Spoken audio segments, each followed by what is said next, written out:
Disney classics, original shows, documentaries, and more? There's a new streaming service in town. We're Andrea and Patty, and we are now streaming Disney+. Hey y'all, this is Patty from No-Guilt.com and the No-Guilt Fangirls Podcast. You can find me on all socials at No-Guilt Life. And I'm Andrea with Theme Park Parents, and you can find me at Theme Park Parents on social or at themeparkparents.com. All right, Patty, first of all, I just want to say happy holidays. Yes. Happy Thanksgiving. Yeah, we kind of took a little break last week with the Thanksgiving holidays and spent some time with our family, and I'm sure we spent a lot of time watching Disney+. At least we did over here. And we were not at all sad to be relaxing on Friday. We watched some movies, some shows. We caught up, of course, on The Mandalorian. And we're excited because there are a ton of new things coming out in December. Oh, I know. And one of those new things is what we're going to talk about today, because it went live on the streaming service on Disney Plus today.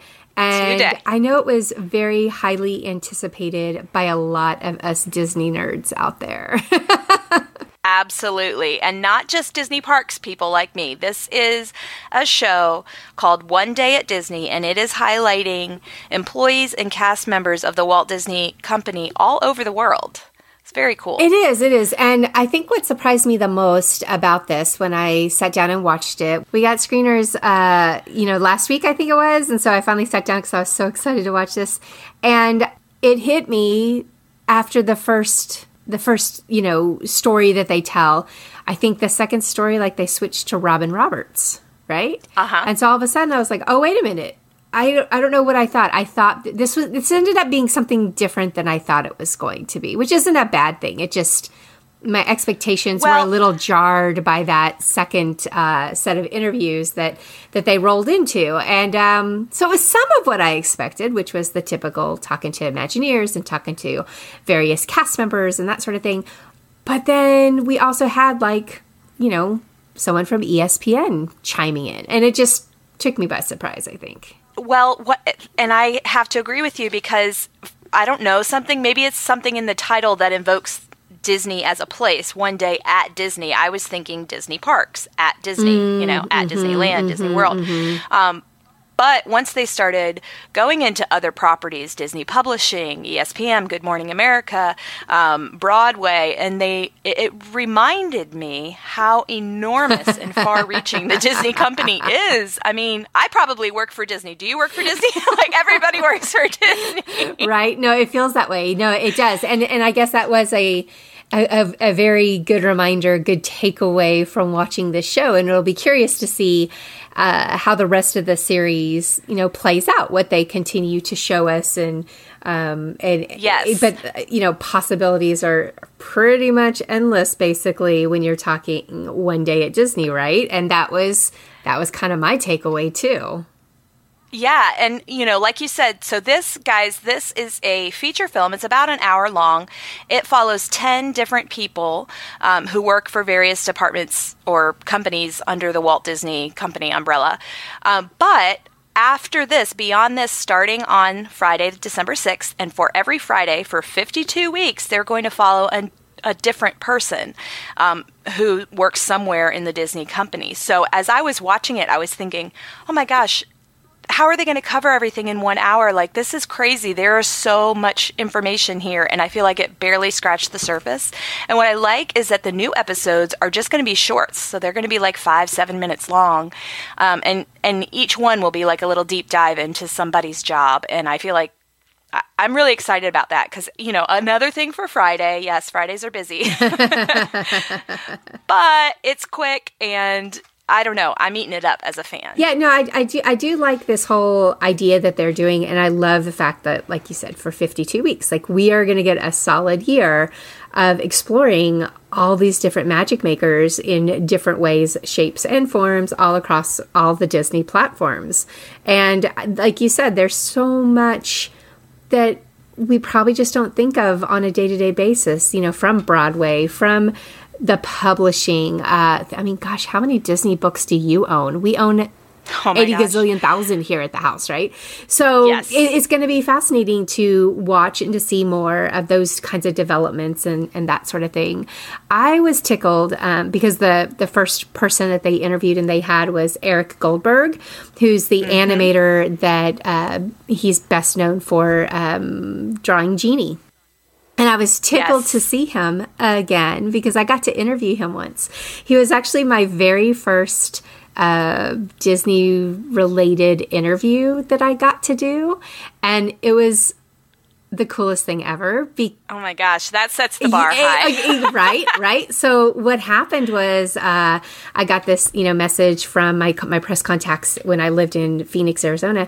And they said, hey, we have Mr. Goldberg's going to be here, and he's going to do a roundtable interview with you and a couple of others. You want to come out? And I was like, yeah, of course. Well, I don't know what happened to all those but nobody showed up but me. Oh my goodness. Yeah. So I got a one-on-one interview with him, and he spent 25 minutes just telling me how the whole Aladdin thing came about. This was before like a Blu-ray Diamond Edition or whatever Blu-ray that was coming out. And the very end, he was like, would you like a genie of your own? And I was like, wait, what? That is so awesome. Not only did I end up with this one-on-one interview, which I'll link you guys in the show notes if you want to read it about him, but he drew me my own genie, and it has my name on it, and it's signed by him, and it's seriously was one of the coolest things I had ever experienced, was having that moment to talk to the animator that was responsible and for that. I loved his story. I really wish the whole show was about him because I could have listened to him talk he's great. all day. He's great. He was just the most wonderful, just infectious joy. And I think that's something that really struck me about all the people, of course they're not going to interview anyone who's unhappy in their job, but the people they were interviewing, no matter what their job was, they all had a reason to be there. They had all journeyed to get to this point in their life. It wasn't just like, I needed a job, so I applied and I got the job. Like, it was a very specific, it meant a need in their life for whatever reason, creative or otherwise. And I just loved hearing that because as a creative person, as someone who is obviously a Disney fan, I also have always kind of had in the back of my mind, when I retire, I'm going to move to Florida and be a balloon lady, sell something on Main Street, sell ice cream, whatever. It's always just sort of been, yes, I'm going to work for Disney one day. Like, that's just there in my blood.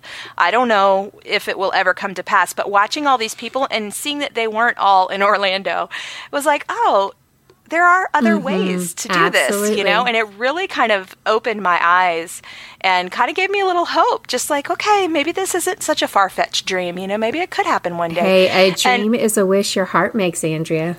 Right? And did you not love that quote from Robin Roberts where she said, optimism is a muscle that gets stronger with use? I latched onto that and I thought, oh my gosh, that is my new motto. Like, I want it. She's just the greatest. Yeah, she's just the greatest. I was she was inducted as a Disney Legend at D23 Expo, and her speech was fantastic and it was beautiful and it was really cool. And I'm not like, when I saw her come on screen, it was not a disappointment. It was more just a, wait, what? Right. She's part of this. Yeah. It took me a moment, and I called her ESPN, but I mean, she was ESPN, but she's Good Morning America now. And I also thought that was, how tickled she is. She's like, I get to say Good Morning America. Like, think about that. I was like, yeah, that's pretty cool. The other story that really resonated with me, of course, and if you know me, you'll know why, is one day at Disney when they had Mark. He is a fire locomotive engineer, conductor. I'm not sure what exactly his specific title is, but anything to do with the Disney Railroad has deep sentimental ties for me. And so I loved seeing that and hearing his story as well. So basically what we're saying, guys, is there's a lot of cool stuff in this particular episode. So if you haven't seen it yet, you're going to want to sit down and do that. And then tune in every Friday for your little minisode. Yes, and just in case you haven't heard, you probably have if you've spent any time on the internet in the last few months, but there's also a coffee table book that just came out. It's actually that one released today. So you can get a One Day at Disney coffee table book, which has photographs of all of these people, stories, in-depth stories with each of these cast members. And what I thought was really interesting, I learned when I was reading about this, is they took all the photos, I believe, in this book on one day. They had something like 76 photo shoots on one day in February, and they did everything. So it really is one day. I see what you did there, Disney. At Disney. Look how smart they are, man. I know. And so it goes along, the book is over 200 pages. It's enormous. It goes along with the series, so you can get your Disney in whatever format works for you, I guess is what I'm trying to say. I love it. All right, so that's One Day at Disney, guys, and it is now streaming on Disney Plus. You know it. If you want to talk about this, come on over to our Facebook group. We are now streaming Disney Plus Podcast on Facebook. We would love to have you in our group. And give us a shout out on Twitter. You can reach me at Andrea Updike, reach Patty at No-Guilt Life. We love chatting about these shows, and we'll see you next time. Yep, see y'all real soon.